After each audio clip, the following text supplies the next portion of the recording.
Assalamualaikum warahmatullahi wabarakatuh. Pada pertemuan ketiga di mata kuliah metode pembayaran digital ini, kita akan membahas jenis metode pembayaran digital. Apa saja sih jenis-jenis metode pembayaran digital ini? Nah, untuk pertemuan ini, nantinya subbabnya akan dibagi dengan pertemuan keempat. Di pertemuan ketiga, kita akan membahas ini sebentar, saya tunjukkan. Nah, ini dia. Ini di pertemuan ketiga ini kita akan membahas kartu kredit dan debit, kemudian pembayaran seluler dan dompet digital. Untuk pertemuan keempat nanti kita akan membahas cryptocurrency dan juga blockchain. Oke, langsung saja. Pertama kita harus memahami apa yang dimaksud dengan jenis metode pembayaran digital. Jenis metode pembayaran digital ini adalah beragam cara ataupun sistem yang digunakan untuk melakukan transaksi keuangan secara elektronik. Beragam cara atau sistem yang dimaksud ini mengacu pada keragaman metode pembayaran digital. Misalnya di sini pengguna dapat memilih untuk membayar dengan kartu kredit, kartu debit, dompet digital, transfer bank online, QR code, ataupun yang metode lainnya. Itu. Pastinya, setiap metode memiliki karakteristik, keunggulan, dan kelemahan tersendiri. Jadi sesuai dengan pilihan yang sesuai dengan preferensi dan kebutuhan si pengguna. Oke, baik. Yang pertama di jenis pembayaran digital ini ada kartu kredit dan juga kartu debit. Kartu kredit dan kartu debit itu merupakan dua jenis kartu yang digunakan sebagai alat pembayaran cashless. Oke, teman-teman kan sudah mempelajari apa itu cashless di pertemuan persatu. Saya ulas kembali, cashless itu adalah istilah yang digunakan untuk menggambarkan situasi di mana transaksi keuangan ataupun pembayaran itu dilakukan dengan tanpa menggunakan uang tunai fisik. Oke, itu cashless. Definisi dari kartu debit itu sendiri adalah kartu elektronik yang diterbitkan oleh bank sebagai fasilitas tabungan bagi nasabah untuk melakukan transaksi perbankan. Oke. Nah, kartu debit ini terhubung langsung dengan rekening bank si pemegang. Sehingga setiap transaksi yang dilakukan dengan kartu debit ini akan mempengaruhi saldo rekening tersebut. Maksudnya gimana? Nah, bahwa setiap transaksi yang dilakukan dengan kartu debit itu akan mengaruhi saldo rekening secara langsung. Nah, jika teman-teman melakukan pembelian atau penarikan uang dengan kartu debit, jumlah tersebut akan langsung berkurang dari saldo rekening teman-teman. Nah, itu kartu debit. Lalu bagaimana dengan kartu kredit? Kartu kredit itu adalah alat pembayaran yang dikeluarkan oleh lembaga keuangan kepada pemegangnya untuk melakukan transaksi pembelian barang dan jasa. Di kartu kredit ini memiliki batasan limit penggunaan yang ditentukan oleh siapa? Ditentukan oleh lembaga penerbitnya.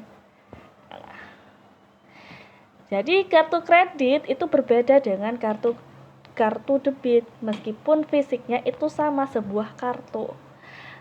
Kartu kredit itu memberikan fasilitas kredit kepada pemegangnya, yang berarti mereka itu dapat meminjam dana dari lembaga penerbit untuk melakukan pembelian. Dan jumlah ini akan dihitung sebagai saldo utang yang harus dibayar pada akhir penagihan. Perbedaannya apa lagi nih selain dari definisi? Nah ini ya, ada perbedaan kartu kredit dan juga kartu debit. Oke. Yang pertama dari kepemilikan. Kepemilikan kartu debit itu terkait dengan rekening bank, yang maksudnya di sini hanya dapat digunakan jika terdapat saldo yang mencukupi di rekening bank pemegang kartu.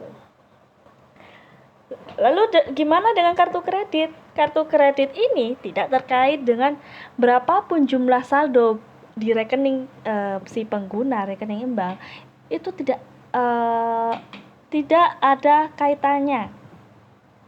Meskipun saldo rekening bank teman-teman itu 0, itu kartu kredit itu bisa digunakan. Nah, jadi berbeda ya teman-teman, kartu debit dan juga kartu kredit ini. Ketika seseorang itu memiliki kartu kredit, bank penerbit itu memberikan pemegang kartu sebuah limit kredit. Limit ini adalah sejumlah maksimum yang digunakan oleh pemegang kartu untuk melakukan pembelian ataupun transaksi lainnya. Tuh, seperti itu. Selanjutnya dari sisi fungsi utama. Fungsi utama kartu debit sebagai alat tarik tunai dan juga alat pembayaran atau transfer ke rekening lain. Ya. Untuk kartu debit ini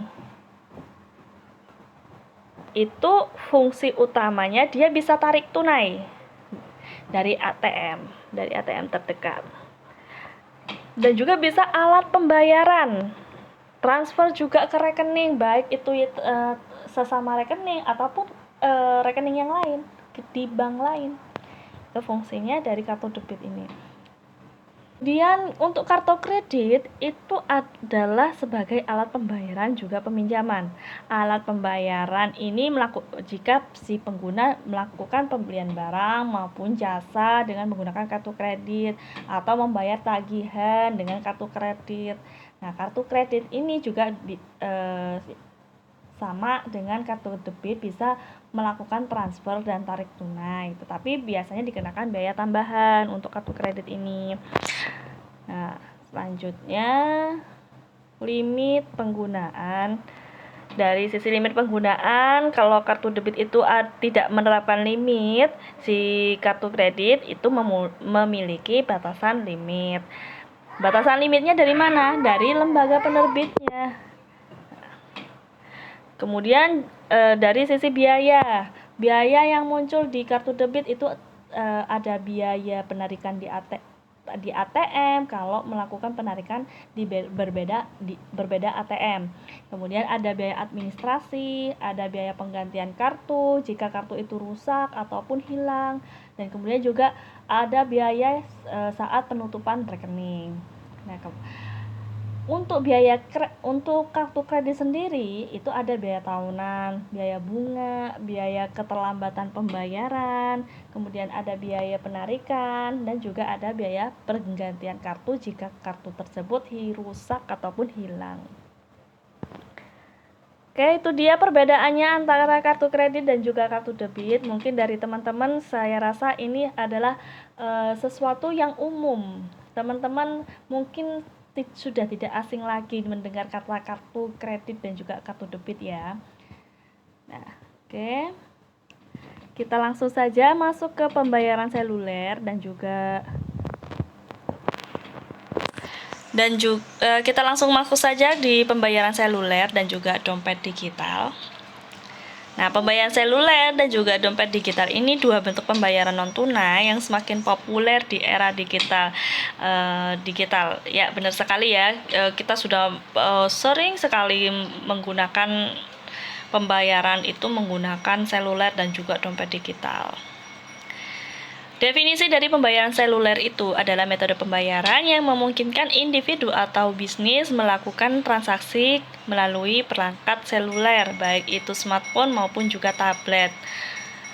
Untuk dompet digital itu sebagai e-wallet atau dompet elektronik adalah aplikasi platform yang memungkinkan individu untuk menyimpan uang secara digital dan melakukan berbagai transaksi keuangan. Oke, untuk dompet digital sering terkait dengan perangkat seluler dan menyediakan cara yang mudah dan juga aman untuk mengelola uang secara digital tanpa harus menggunakan uang tunai. Kita bisa menabung di dompet digital, kemudian jika kita melakukan pembelian secara online, kita bisa menggunakan pembayaran menggunakan dompet digital maupun pembayaran seluler juga. Pembayaran seluler ini melibatkan aplikasi perbankan mobile atau juga dompet digital, bisa pembayaran seluler, karena si dompet digital ini juga berkaitan dengan seluler, perangkat seluler. Atau pembayaran seluler ini bisa menggunakan juga teknologi nirkabel.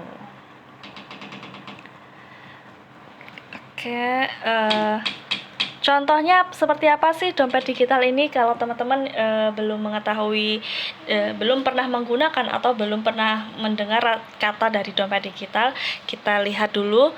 Nah, oke, di situ sudah ada gambaran ya dompet digital itu seperti apa. Ini pasti teman-teman sudah melihat ikon-ikon di kehidupan sehari-hari teman-teman. Ada Dana, ada Link Aja, ada GoPay, ada OVO, ada ShopeePay. Nah, itu adalah contoh dompet digital yang populer di Indonesia. Nah, oke, kita lihat di GoPay. GoPay itu adalah salah satu dompet digital yang terkait dengan aplikasi Gojek. Nah, awalnya ini kan Gojek ini adalah sebagai layanan ojek daring. Karena di sini ada GoPay, ini memungkinkan pengguna bisa melakukan berbagai transaksi, termasuk pembayaran layanan Gojeknya, belanja online, pembayaran tagihan, dan masih banyak lagi. Sama dengan OVO. OVO juga dompet digital yang tumbuh pesat di Indonesia. Ini menyediakan layanan termasuk pembayaran di toko-toko fisik, pembelian pulsa, pembayaran tagihan, bahkan bisa transaksi di e-commerce. Ada Dana juga, ada Link Aja. Nah, ini ya ShopeePay. Banyak sekali orang-orang yang menggunakan ShopeePay. Termasuk juga ada penelitian yang meneliti beberapa responden penggunaan pertama dompet digital orang-orang itu menggunakan ShopeePay. Nah, ShopeePay ini adalah bagian dari platform e-commerce Shopee yang memungkinkan pengguna untuk melakukan pembayaran saat berbelanja di Shopee. Nah, ini bisa digunakan juga di luar Shopee untuk membayar di toko-toko fisik atau juga pembayaran tagihan. Nah, sekarang di ShopeePay juga bisa mengirim transfer bank ke rekening bank juga ya. Nah, ini juga itu adalah suatu inovasi dalam bidang teknologi. Oke. Apa sih keunggulan dari menggunakan dompet digital ini? Ada banyak sekali keunggulannya, tapi juga di sisi lain ada keunggulan, pasti ada sisi kelemahannya juga. Untuk kelebihan dompet digital itu sendiri, itu yang pertama ada kenyamanan. Kenyamanan itu merupakan salah satu keunggulan utama.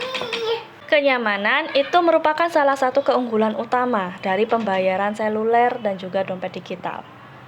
Pengguna itu bisa melakukan transaksi kapan saja, di mana saja, asalkan mereka mempunyai perangkat seluler dan juga terkoneksi dengan internet. Yang kedua, kecepatan. Dibandingkan dengan transaksi konvensional, pembayaran menggunakan seluler ini biasanya lebih cepat.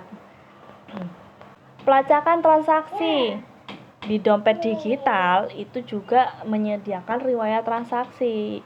Pastinya mudah diakses. Nah, ini bisa memungkinkan si pengguna itu melacak semua pembelian dan juga pembayaran mereka dengan mudah. Kalau konvensional, kita kadang mengeluarkan uang tanpa ada jejak transaksinya. Jadi kadang terlihat lupa bayar apa nih, saya sudah membayar apa saja nih. Nah, terkadang orang-orang itu lupa akan hal sesuatu seperti riwayat transaksi itu. Tapi dengan menggunakan dompet digital, kita bisa melihat riwayat transaksi kita. Nah, itu keunggulannya. Kemudian keamanan. Nah, terkadang di dompet digital ini sering dilapisi dengan keamanan tambahan seperti PIN ataupun juga autentikasi 2 faktor. Nah, kita tidak usah perlu membawa uang tunai yang kadang ada resiko pencurian. Oke, yang kelima, yang terakhir itu ada fleksibilitas. Itu pengguna dapat menyimpan berbagai jenis kartu, informasi pembayaran, dan juga bahkan uang tunai di dalam dompet digital mereka. Oke, ini ada kelemahannya. Kelemahan dari dompet digital ini, yang pertama itu ada ketergantungan pada teknologi. Benar sekali. Kita menggunakan dompet digital, pastinya kita membutuhkan perangkat seluler nih dan juga koneksi yang baik. Orang yang tinggal di daerah dengan koneksi internet yang buruk dan tidak memiliki perangkat seluler mungkin akan mengalami kesulitan dalam menggunakan metode pembayaran ini. Nah, itu. Kemudian yang kedua, itu keterbatasan dukungan merchant. Nah, meskipun banyak toko dan layanan itu menerima pembayaran dengan dompet digital, akan tetapi masih ada beberapa pedagang itu yang tidak mendukung dengan metode ini. Jadi masih ada yang sebagian itu sudah menggunakan metode pembayaran dompet digital, tapi akan kadang ada beberapa toko yang masih menerapkan secara konvensional. Yang ketiga, ada potensi biaya tambahan. Beberapa dompet digital dan juga penyedia layanan ini mungkin adanya biaya transaksi dan juga ada biaya lainnya. Pengguna harus itu memahami biaya ini sebelum menggunakan dompet digital. Apakah teman-teman menabung di dompet digital atau tetap ada di aplikasi perbankan? Nah, kalau di dompet digital itu ada biaya tambahan. Di dompet digital ini juga hal yang pertama untuk mengisi dompet digital pastinya ini mengisi saldo di dompet digital. Nah, mengisi saldo ini itu dikenakan cas, ada biaya tambahannya. Jadi teman-teman bisa memutuskan apakah nantinya ketika melakukan berbelanja di online, apakah langsung menggunakan virtual akun, misal berbelanja di Shopee, teman-teman apakah menggunakan virtual akun di pembayarannya, apakah menggunakan virtual akun atau rekening bank, ataukah teman-teman langsung dari dompet digitalnya yang sudah terisi saldo dari aplikasi perbankan. Nah, itu terserah dari teman-teman. Kemudian ada kehilangan akses. Jika pengguna kehilangan perangkat seluler dan juga lupa akan PIN-nya, itu dapat mengalami kesulitan untuk mengakses dan mengendalikan dompet digital mereka. Oke, ini terkait dengan ketidakamanan data. Keamanan itu merupakan perhatian utama buat teman-teman menggunakan dompet digital ini. Jika data pribadi atau informasi pembayaran pengguna terekspos atau dicuri, ini bisa menyebabkan masalah serius. Nanti adanya pencurian juga. Nah, yang keenam itu ada keterbatasan dalam transaksi besar.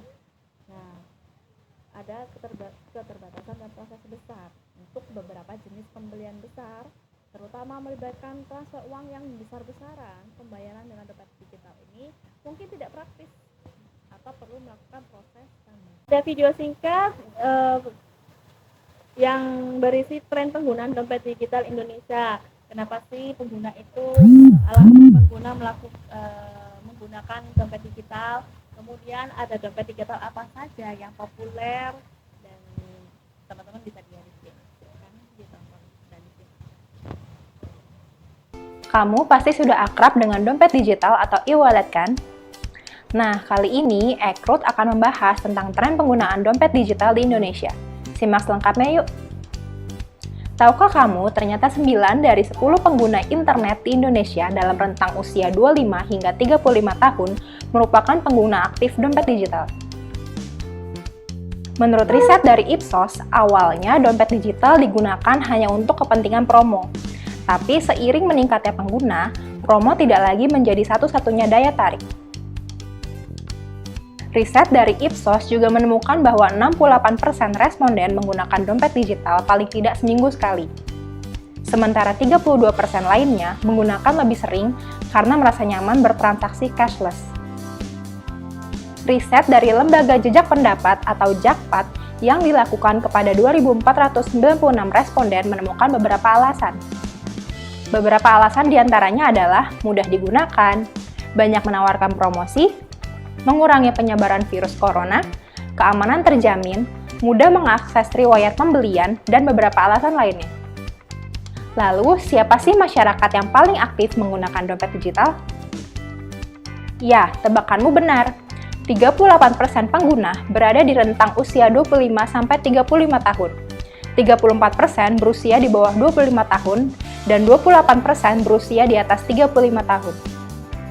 Hal ini juga didukung oleh riset dari Ipsos yang menyebutkan bahwa 68% pengguna dompet digital berasal dari kalangan milenial. Industri uang elektronik ini pun terus berkembang. Sepanjang tahun 2020 saja, Bank Indonesia sudah mencatat ada 51 penyelenggara uang elektronik yang sudah berizin. Dari sekian banyak pilihan dompet digital, ternyata dompet digital buatan lokal masih menjadi juaranya. Dilansir dari katadata.co.id, GoPay menempati peringkat teratas dalam penggunaan dompet digital, disusul dengan OVO, Dana, dan Link Aja pada Q2 2020. Sebanyak 60% responden mengatakan bahwa GoPay merupakan dompet digital pertama mereka. GoPay pun unggul dalam jumlah user organik, yaitu 54%, walaupun sudah tidak ada promo ataupun cashback. Sementara 29% pengguna akan tetap menggunakan OVO, 11% tetap menggunakan Dana, dan 6% menggunakan Link Aja tanpa mendapatkan promo. OVO dan Dana konsisten berada di 3 besar dengan pengguna aktif tertinggi sepanjang Q2 2019 sampai Q2 2020.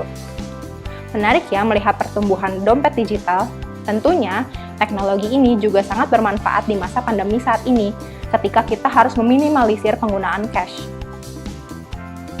Jadi, apakah kamu pengguna setia dompet digital juga?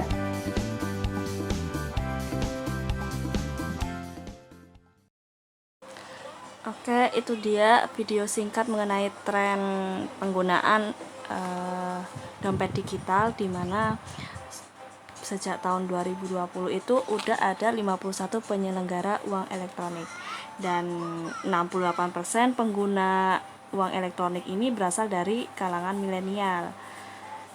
Dan begitu juga dengan alasan penggunaan dompet digital ini, karena mudah digunakan dan juga banyak promo. Dan dari 2000 responden ini itu 54% dompet digital teratas itu ada di aplikasi GoPay dan disusul dengan OVO, Dana, dan juga Link Aja. Nah, itu dia materi mengenai jenis metode pembayaran digital untuk pertemuan ketiga. Dan apabila nanti ada hal yang ingin didiskusikan, bisa di chat grup maupun di kolom komentar. Terima kasih atas perhatiannya. Wassalamualaikum warahmatullahi wabarakatuh.